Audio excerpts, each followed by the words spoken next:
All right, let's go ahead and get started. Jennifer just popped off camera for a second. I think she'll be right back. All right, well, I want to welcome everyone. Thank you for joining us so soon after the holidays. Today, we're going to talk about what to do if you're waitlisted. And we have two of our fantastic consultants here who are going to walk us through this very stressful process, especially if you've heard back from your ED schools or early action schools and you're waitlisted. We'll walk you through all of the steps that you need to take and hopefully have you leaving here feeling a little bit more confident and at ease with that. For those of you that don't know, Quad Education is an admissions consulting company, and we work with students and families through the entire application process, from just beginning to think about college when you're early high school, late middle school, all the way through deciding what schools you want to apply to, taking your standardized tests, filling out your applications, your essays, and then through the process of being waitlisted or deferred, and all the way through choosing which school you decide to go to. With that, we will get started. So in just a second, I'll have our consultants introduce themselves, and then we'll talk about what the college waitlist means. We'll talk about what next steps you want to take if you've been waitlisted. We'll go over the timeline so you know what to expect. We'll go over some expert tips for success, and then we'll open things up for a Q&A. So if you have questions through this, feel free to pop those in the Q&A box. We'll get to those at the end. Also, we are recording this webinar and we'll be sending it out within the next few days to you, so you have access to all of this information later as well. Before we dive in, Jennifer, do you want to introduce yourself for us? Absolutely. Delighted to be with everyone this evening. Thanks for making the time to join us. My name is Jennifer, and I've been with Quad for several years, helping students get into their ideal and best fit universities. Prior to that, I was director of college guidance at a private secondary school in my home state of Maryland. And prior to that, I directed study abroad programs across the country for private colleges and universities, where I also help students in college find their best fit universities abroad. And for my undergraduate, I studied English and East Asian studies, focusing on Japanese at Harvard University, and then did my graduate work abroad in Tokyo, Japan. Great to be with you. Thanks for being here, Jennifer. And Max, can you introduce yourself for us? Hi, everyone, and thanks, Jennifer, for that intro. I'm Max. I've been for the past 5 years helping kids to get into every Ivy Plus school. I, before that, worked as a journalist. So when it comes to spicing up your essays and making it grab the reader's attention, come talk to me. I graduated with a degree in Middle East Studies from Brown University. I also have a master's in education, and I'm really glad to be here with you guys. And I know it's cliche and generic that, like, oh, kids give you hope, but working with teenagers is fun. I know that maybe that sounds absurd, but I really enjoy the time together, and hopefully tonight, Jennifer and I can chat a bit about the stressful waitlist process, and we can help guide you through this crazy mess known as the college admissions process. Well, thanks for being here as well, Max. I know that we're going to learn a lot from both of you, and hopefully everyone will leave here feeling just a little bit better about the waitlist. All right, so let's talk about understanding the college waitlist. What is it? Jennifer, do you want to start us off? Absolutely. So you may have either yourself been through the November 1st application season, or have friends who are in their senior year who've been doing that, and know that you can either get accepted, rejected, or deferred to the regular decision round when you're applying early action or early decision. Likewise, when you're applying regular decision in January, you can be accepted or denied, or what's called waitlisted. It's kind of a similar process. The difference is that the deferral category only applies to November 1, and waitlists only apply for January regular decision applicants. So that's just some terminology to keep in mind. The good news is it means that you had a competitive application Otherwise, you just would have outright been declined for any further consideration.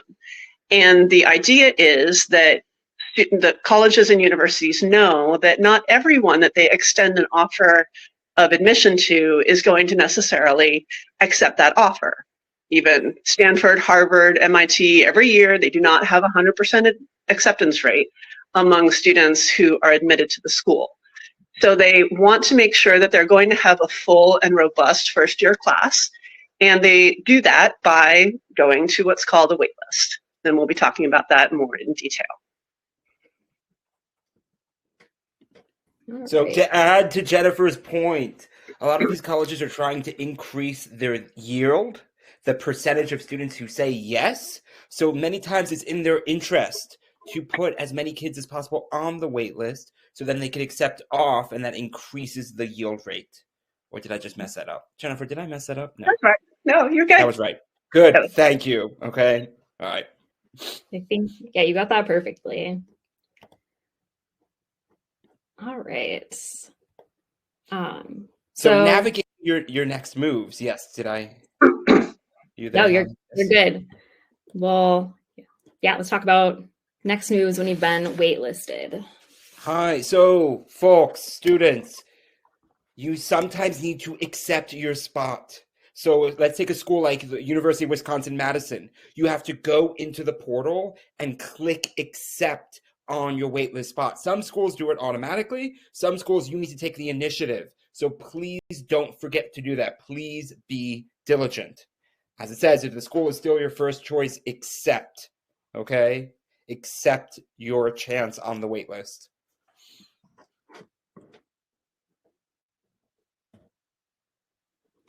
And the next thing that's important to do is make sure that you're demonstrating your interest in the school. So each college or university is going to have a different process for this. At some schools, you'll be asked to upload additional documentation into your applicant portal.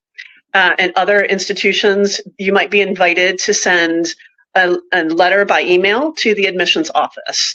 So it's important to note the precise instructions that your school that has put you on the wait list is asking you to follow through on. It's like an early litmus test of can you follow directions. So you want to definitely make sure to be doing the right thing here. And you want to think about working with your quad counselor to submit what's called a letter of continued interest, LOCI for short, or just a straight email, depending on the school's preference. And in that letter, you're going to reiterate that you're so happy that you're still being considered and thank them for reviewing your application and for their continued interest in you. And then highlight any additional accomplishments, achievements, or activities that you've been engaged in since you applied. You may be asked to, or offered the opportunity to, submit additional recommendation letters. And so if you have that chance, that's a really good idea to do that. Basically, you want to do something besides just say, I'm still interested in coming, because you really want to stand out among the many students who may have been offered a spot on the wait list. To build on Jennifer's point, you want to say more than just, hey, I'm excited to come. And especially in the letter of continued interest, I would say, and Jennifer, feel free to disagree with me, I would say unless the school explicitly tells you, hey, we do not want letters, we do not want follow-up, I would almost always recommend you do so. Mm-hmm. So I would even stronger than that. I would strongly encourage. And again, LOCI should be about latest accomplishments. It should not just be you regurgitating your application. They have your application file. It should be, hey, since submitting early decision, I've done this Eagle Scout project, or I won this science fair. It should be punchy. And again, work with us at Quad. We can make the language engaging for the reader.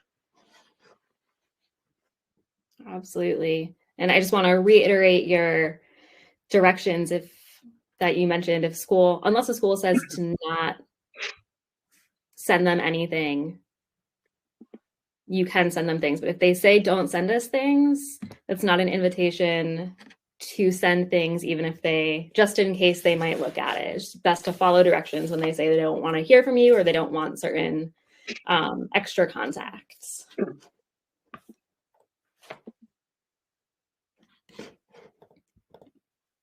All right. Put down a deposit at another school. Yes. And also, if I can chime in also on the letter of continued interest, I personally sometimes ask my students to maybe find the counselor who's in charge of your geographic region. Do some Googling. If that's public information and you're writing an email or you're writing a letter, put their name on that letter. They are a human being. I don't know about you, but to whom it may concern versus Dear Max, what are you personally more likely to open? So that's just my little journalistic twist on the process. Go that little extra mile and try to figure out who the heck is going to be reading your application. In terms of put a deposit down at another school,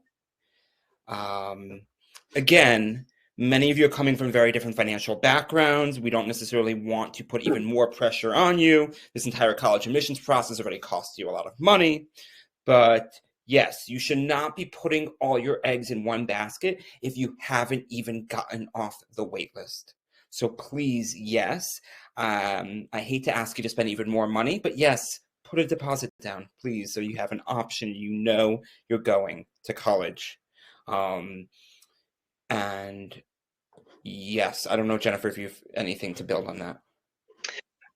No, I think it's very important that you solidify your plans, because while you might want to find out if you're getting off the wait list in, say, April, the reality is that if you're going to move off the wait list, it's usually going to happen over the summer. The reason being is that May 1st is the deadline for students to make their final selection at most institutions. And that is when the universities and colleges will know how much space they have and how far down into their wait list they can go. So you have to be prepared for sort of the marathon, long haul version of this process, not the sprint. And if as time goes on, some of my students have held out the whole summer and been prepared to make a last minute switch if they got into their first choice institution, while also being very content to attend their second choice institution and excited about that process. But as it goes along, you just have to evaluate with those that are close to you and know you best, and with your quad support, and how long is long enough to wait. And you can always revise your decision. It's not like it's not like an ED where you're contractually obligated to attend if you get off the wait list. So just keep that in mind and try to hold the outcome loosely. And know that wherever you're meant to be is going to open up for you, and that's where you'll have the chance to spend your 4 years of undergraduate study.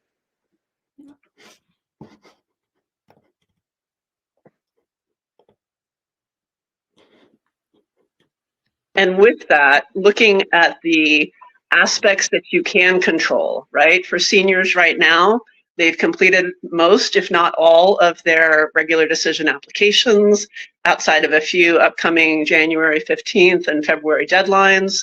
So now they're entering the phase of, I've done everything that I can, and now I'm going to wait.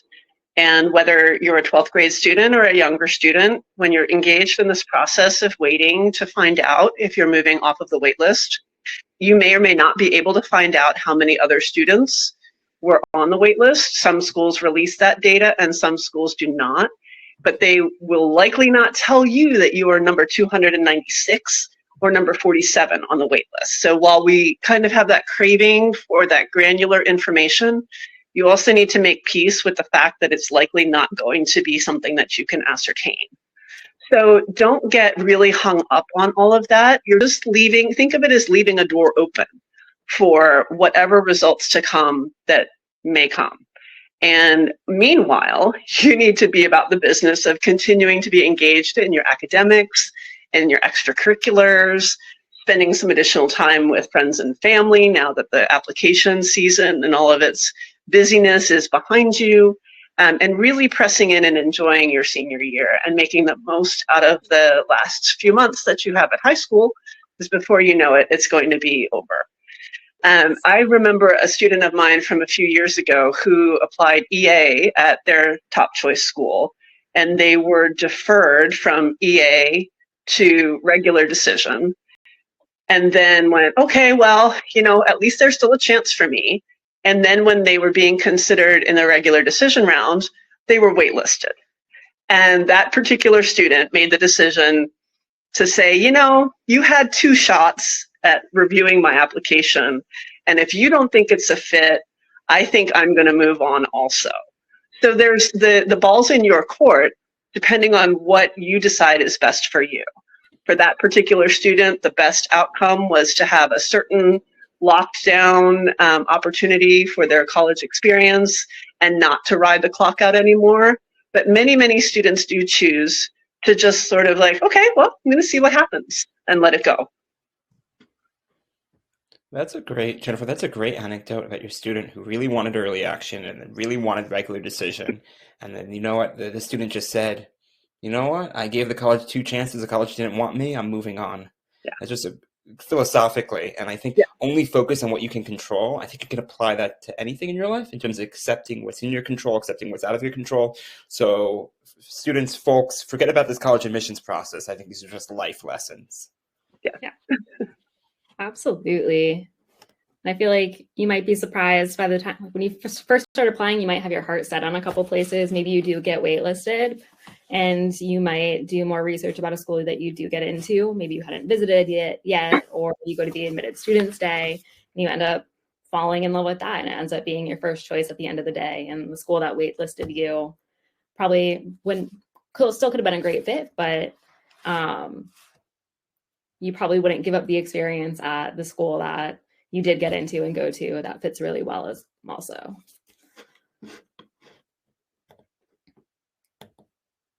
Great. Waiting for a decision. Yes. Hi, friends. Waitlist. You're waiting. It's unfortunate. It's stressful, but there are tactics and things you can do to cope. And again, if accepted, please respond as soon as possible. If you've already put a deposit down with another school, please notify them as soon as possible. And then the last point, again, the back of your mind, and I'm almost reluctant to throw out the transfer option because ideally you as an incoming freshman, I would want you to fully dedicate yourself to trying to enjoy college and have the best college experience rather than trying to hold out hope of, oh, I can transfer, oh, I can try to do that. I mean, each of us transfer for different reasons. I transferred colleges, and many of us, again, there are many different reasons why you might want to transfer, but I would ask at least try to give the school that you matriculate at as a freshman, try to give it a chance. Definitely a great tip. All right, so let's talk a little bit about the waitlist timeline. I know we went over it in broad strokes in these past couple of slides, but we'll dive into the nitty-gritty here. Sure. So once decisions start coming out in a couple of months' time, you are going to want to respond right away, as we've been saying. Don't wait. You can express your interest in still wanting to attend via email. And make sure, as Max was saying earlier, that you're going to follow instructions to the letter that are provided with that notification of your waitlist status. You want to maintain that and not jeopardize it by forgetting to do something that they're asking you to do. And then in weeks 2 to 4, about, month after you've been notified, during that time, you want to be thinking about what are your goals. Now that you're getting some more concrete information and you can make a data-driven decision, what other acceptances are you looking at? What other scholarship offers are you considering and being offered? Whether that's a scholarship based on academic merit or whether it's a grant that's based on financial need, you want to be definitely mindful of the investment that you and your family are going to be making in your undergraduate education. So be thinking holistically about your goals for your time as an undergraduate and think about, okay, well, this was my first choice. Is it still my first choice? And then continue to have that dialogue both internally and with people who know you best and can help you reflect on that.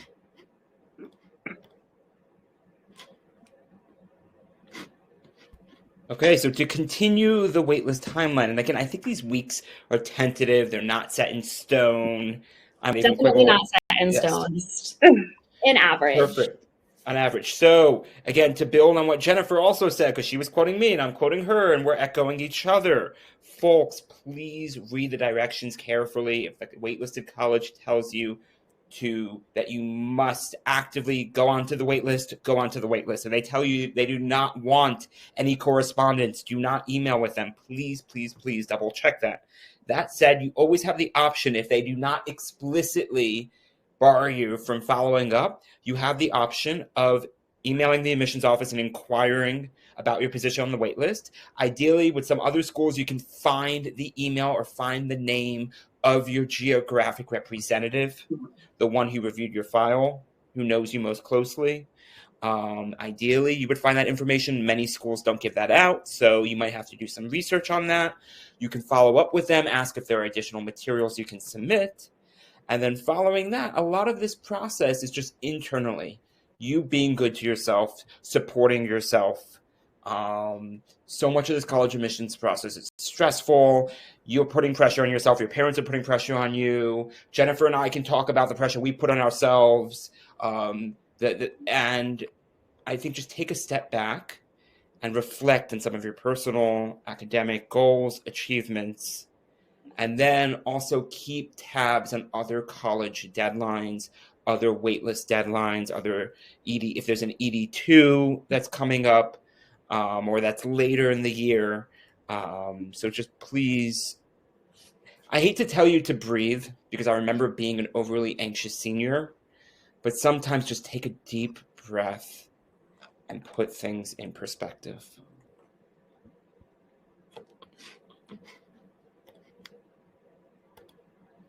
Yep. And then moving forward to when you're actually going to be writing this letter of continued interest, your quad counselor can help you draft that, get the tone right, get the information organized well, and to really have it be an engaging read for the admissions officer who's going to be reviewing it. And some students will look on the admissions website, see that there's no staff listing there with an individual's email address, and give up. But you're not going to be that student. You're going to look on the school's news pages. You're going to look on LinkedIn. You're going to be talking with your high school guidance counselor. You're going to be exhausting every possible opportunity, turning over all of those rocks to try to identify the individual who is going to be, you're going to be addressing that letter to. Now, if you're lucky, they came and visited your school and you went to an information session with them. And so you've already got the person's name. And the contact information is easy enough to figure out on how you get the email to them from their name. So just keep all of that in mind, that it really is when you're, whether you're interviewing for a job down the road or you are following up with a member of the admissions team, that personalized touch shows that you went to the trouble to track them down and figure out who they are as a person behind that screen. And then you want to make sure to share the letter that you're working on with your quad counselor, with a teacher, with a parent, and make sure that, does this really convey my excitement and enthusiasm for this opportunity? And then, as we've been saying, you want to make sure to submit any additional materials. By this point, as we've run through most of the spring semester at this stage, you may actually have an article that you had submitted for publication that's now published. Share the link to that. You may have garnered some awards at competitions that are coming up this spring. Share those accomplishments. You may have finished the final touches on your app that you've been designing for the past 2 years. Get that in front of the admissions team so that they know that you're continuing to work in the fields that are interesting to you and continuing to engage in your classes and extracurricular activities. You're not just in the senior coast to graduation.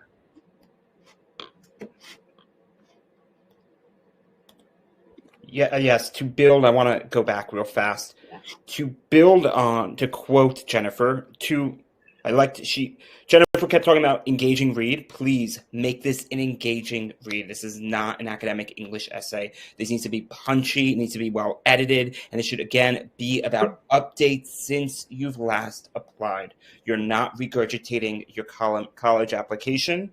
It's updates since submitting. And then the other thing that Jennifer, I just want to quote Jennifer, she kept personalized touch. Please make it a personalized touch. Find the name of your geographic admissions representative. And yes, include URLs. If you have an article that you published, please do that. This is really important. I've seen it firsthand make the difference in helping kids get off the wait list. Mm-hmm. And then to build on that, you're going to have to evaluate options and make decisions. Again, right now we're talking to several dozen of you. I don't know each of your financial situation. I don't know financial aid packages that you're comparing, contrasting, but please sit down with Guardian 1, Guardian 2, mom and dad, whoever takes care of you. Have these conversations, the pros and cons, the programs. Do your research before committing and before either accepting an offer from another college or trying to pursue a different path, maybe taking a year off. You have options. And also, folks, I know second semester senior year, you might be tempted to just put your feet back and relax. Yes, you have the right to relax somewhat, but please continue checking your email. Don't blow off your email. You're turning 18, you're becoming an adult. Please stay on top of things. I can't tell you. I have students of mine, I used to teach in a high school classroom, who would get correspondence from college and they just wouldn't check their inbox. They wouldn't check it. Please do so. I'm begging you, okay? Thank you.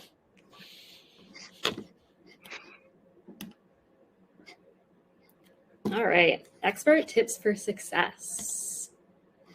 So once more with feeling, what are we going to do? We're going to communicate, and we're going to be thoughtful in our responses, and we are going to only highlight recent achievements. We're not going to repeat things that they already know about your candidacy. You want to follow all of the tips and guidelines that we've been giving you, and really just look at it as no matter what happens, you're going to know that you did everything that you could. Back to our earlier point about focus on what you can control, you will have absolute certainty that you did that. And so then whatever the outcome is, you can be, just feeling content and proud of yourself that you went the extra mile and you sent in those materials, and now decisions are going to be made that are going to be out of your control. I do want to emphasize too that I always encourage my students to, as hard as it might be, to stay focused and stay engaged in the remaining classes that you have, academic opportunities, extracurricular opportunities. You don't want to check out of your senior year. After February, decisions come out for ED2, maybe you get in. Students have, it does happen, not very often, but you can have an offer rescinded.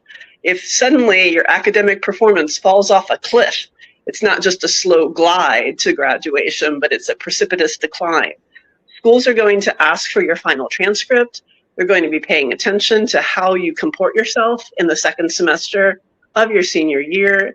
And you want to come across as a student who is engaged and thoughtful and college ready. That's really important to demonstrate throughout this process. The summer after you graduate and before you start college, you have 3 months to do whatever you would like.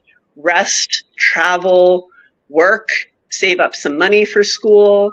Whatever it is, you haven't seen family in a while that are in a different part of the country or part of the world, by all means go.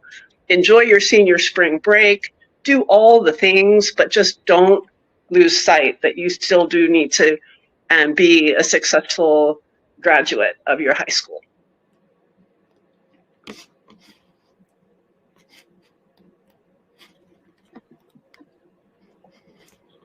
Yes, other tips to keep in mind as you're navigating the waitlist process.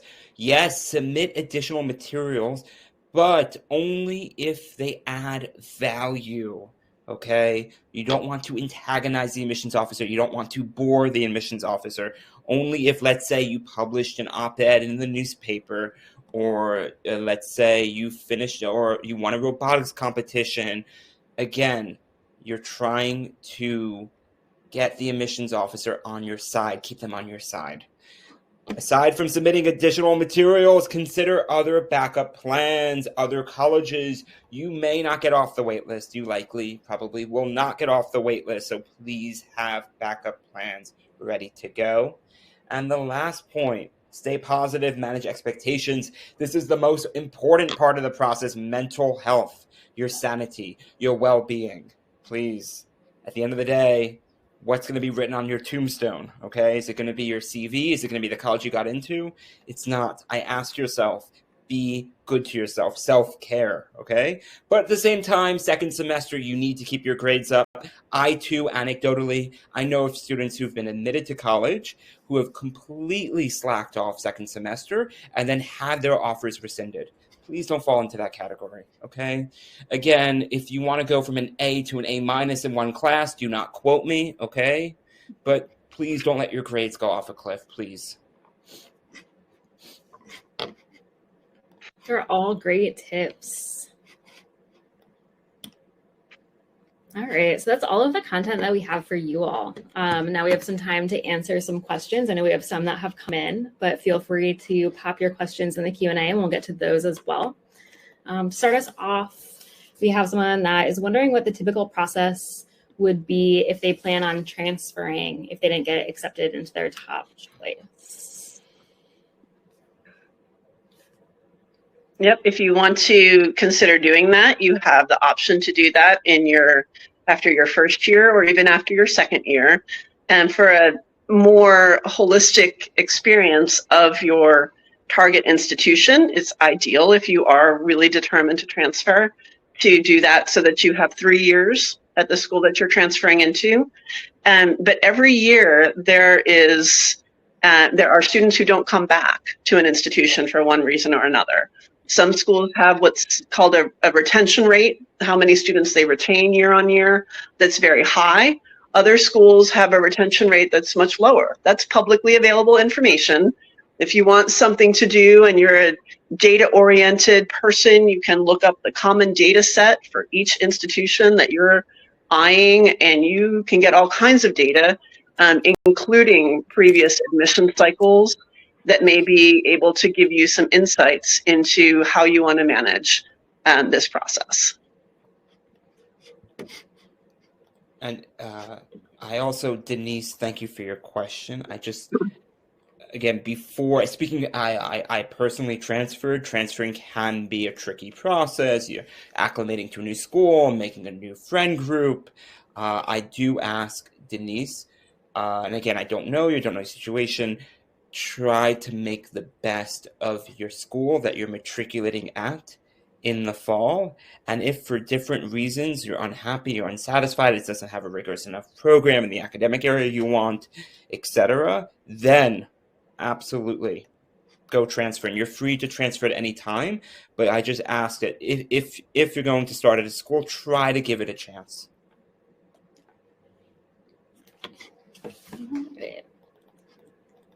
See, so another question we have is, if you're waitlisted to a college, does that mean waitlisted to the college of choice / application? If so, can you check the decision changes if you change the college campus? It sounds like that might be a school specific question if it's a school that has multiple campuses.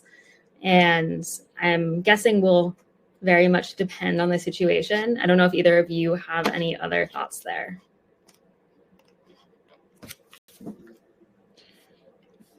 No, Hallie, I think that's accurate. It would be a campus by campus decision. Yeah, and you might need to reach out to whatever contact they give you in your decision to find out more information there. Yeah. And increasingly, some schools are offering opportunities to do your first semester abroad. They're offering you maybe an admission into more of a general studies curriculum than a specific college or a specific major that you may have been interested in. And so there are an increasing number of schools that are kind of accommodating students that they'd like to admit many, many more than they can. That's the facts. And yet they only have so much space on their campus. Housing, classrooms, all those things are fixed. And so they're trying to manage the enrollment process so that it benefits all concerned in any way that they can. And so some have come up with these creative ideas where you can enter in the spring semester and just not start college at all in the fall. You can have a gap semester instead of a full-on gap year. You can, if the school offers study abroad programs in certain locations that are suitable for first-year students, because as a former director of study abroad, not all locations and all programs are good for first-year students. But you might inquire about opportunities like that. Again, thinking about anything that could be within your control so that you could end up at the institution that's your top choice.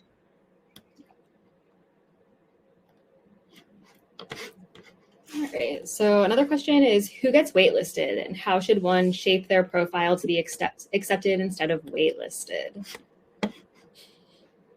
That's a great question. Right?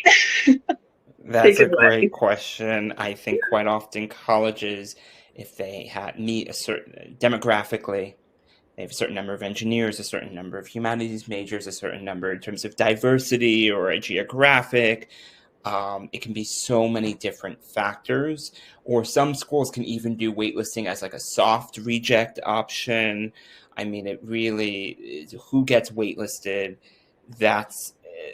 it's variable school by school. How should one shape their profile to be accepted instead of waitlisted?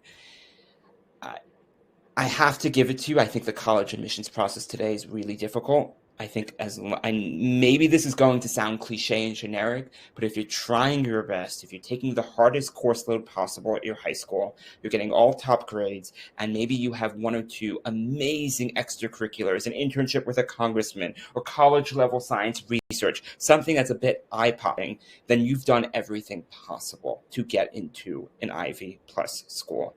And at that point, I, as a quad counselor, I've been doing this 5 years, I cannot guarantee that you'll get into a certain Ivy League school, but if you apply to the top 15, 20, 25 schools, there's bound to be one to accept you.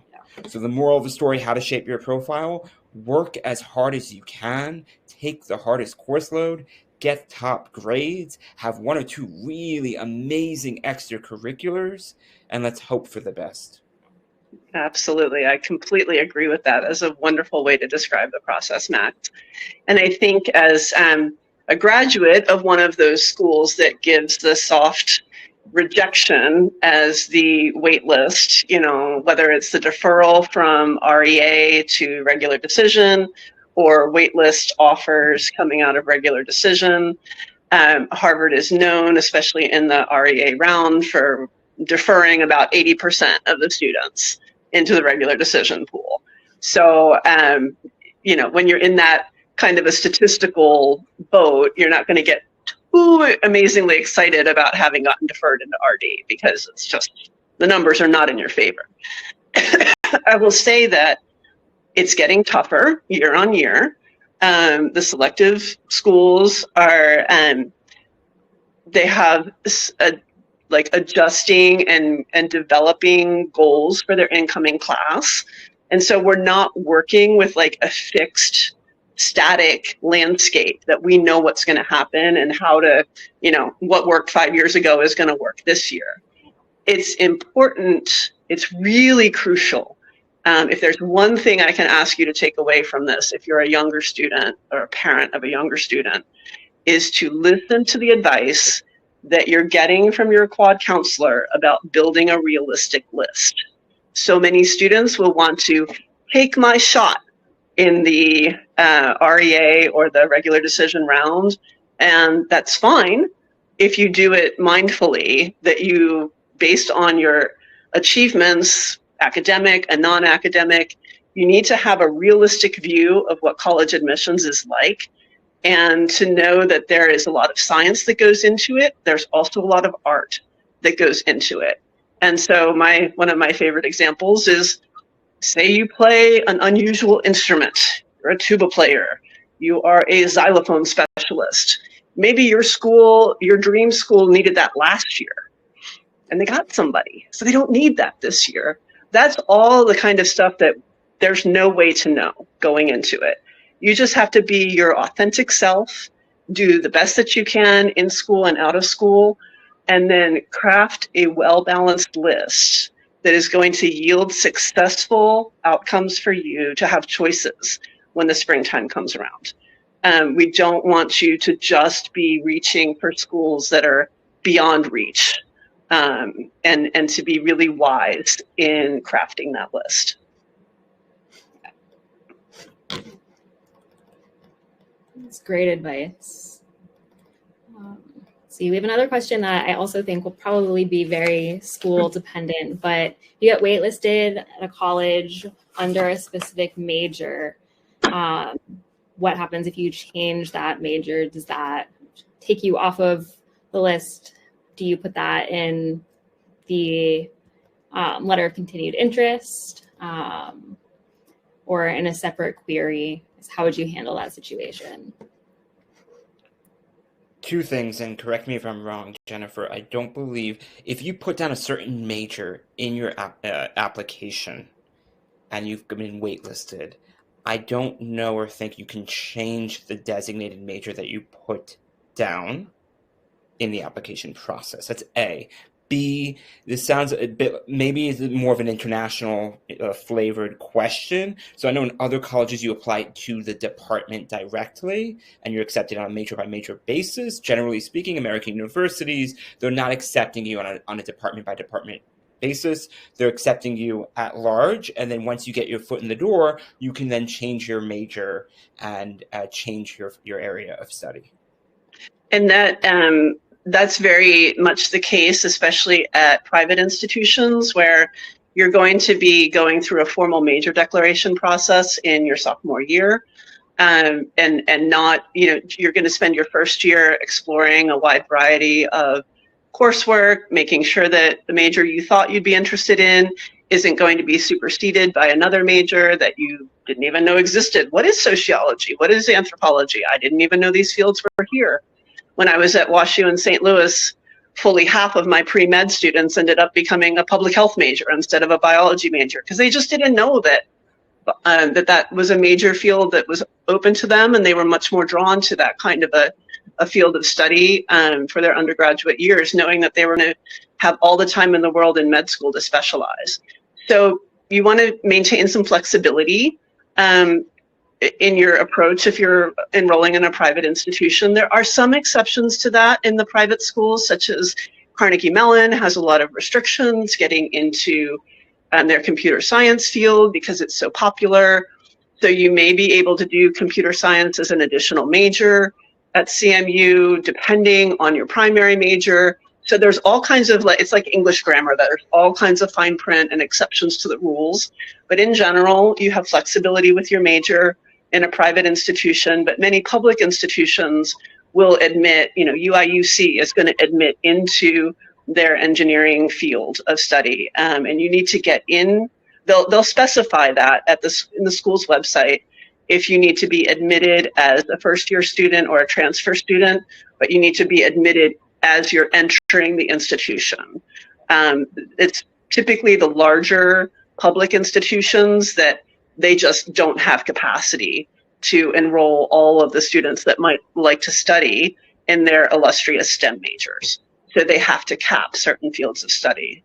And we can help you sort through all of those ins and outs depending on your own background and interests and target schools. Great. All right. Well, if anyone else has more questions, pop those in. And if not, we'll wrap up. And just to reiterate, we are recording this. We will send out a recording to everyone who attended, so you'll have all of this information to look back on. Jennifer, Max, I want to thank you both so much for joining us. It was great to hear from both of you. I know I feel better about being waitlisted. I'm sure a lot of other attendees do as well. And if you have more questions for us, pop over to our website. You can can fill out a form, you can send out an email, and we will get back to you with those questions. If you're interested in working with one of our counselors, you can also sign up for a consultation on our website so we can talk to you about how we might be able to help you in your specific situation.